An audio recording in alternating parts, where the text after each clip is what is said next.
జై విజయమాధవ స్వామి. ఓ రానా పక్కకు రానా సార్. ఇక్కడ నుంచోండి సార్, 1 సెకండ్ అందరూ. సార్ సార్ సార్ ఇక్కడ నుంచోండి సార్ అందరూ.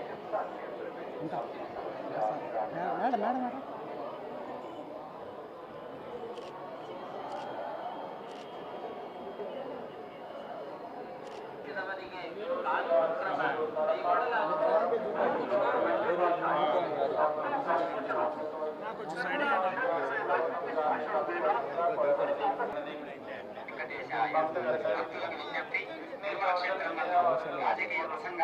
సార్ ఒకసారి ఆగండి సార్, ఇంకా రాలేదు మణిసమ్మ గారు అంతా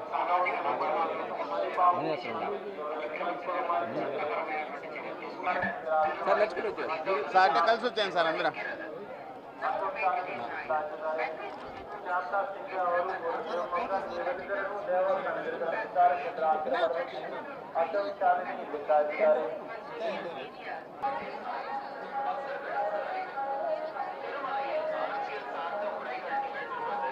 వచ్చామన్నా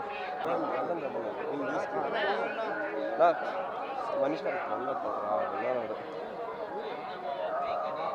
వెనకాల వెనక తీసుకుంటా బైక్.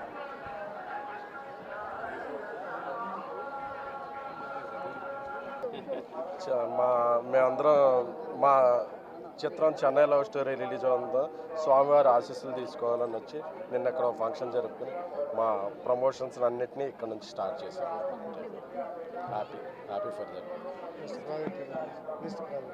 ఇప్పుడు 3-4 ప్రాజెక్టులు ఉన్నాయండి. హిందీలో సినిమా బేబీ చేస్తున్నాం, ప్రజెంట్ ఇది, నెక్స్ట్ అది నా పిల్ల రానేసి 3-4 సినిమా జూలై 24న రిలీజ్ అవుతుందండి సినిమా.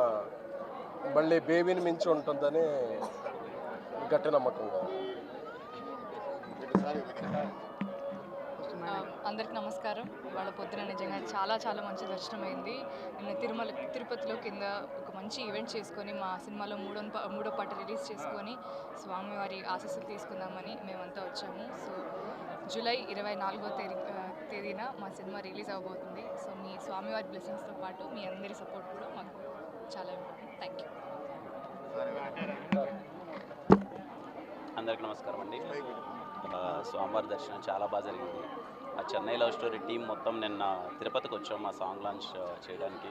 అలాగే మా మూవీ రిలీజ్ డేట్ ఇక్కడి నుంచే అనౌన్స్ చేసాం. జూలై 24th మూవీ రిలీజ్ అవ్వబోతుంది. ఇదిగో ఇక్కడి నుంచే ప్రమోషన్స్ అంతా స్టార్ట్ చేద్దాం. సోమవారం ఆశీస్సులు తీసుకుందామని వచ్చాం. దర్శనం చాలా బాగా జరిగింది. Thank you. ఉన్నాయన్న నెక్స్ట్ ఉన్నాయి, ఇది అయిపోయి. థ్యాంక్ యూ అన్న అందరికీ. Thank you. Om Namo Venkatesaya. Chennai love story అనే చిత్రంలో నేను అన్ని పాటలు రాయడం జరిగింది. ఈ చిత్రానికి సంబంధించిన జిగితార అన్న పాట స్వామివారి పాదాల చెంత నిన్న తిరుపతిలో విడుదల చేయడం జరిగింది. ఈరోజు తిరుమలకు వచ్చి చిత్రం విడుదల తేదీ జూలై 24ని స్వామివారి ఆశీస్సులతో ప్రకటించడం జరుగుతుంది. ఈ చెన్నై లవ్ స్టోరీ సినిమాకి పాటలకి కూడా తెలుగు ప్రజలందరి ఆదరాభిమానాలు స్వామివారి దయ వల్ల లభిస్తాయని మనస్ఫూర్తిగా కోరుకుంటున్నాను.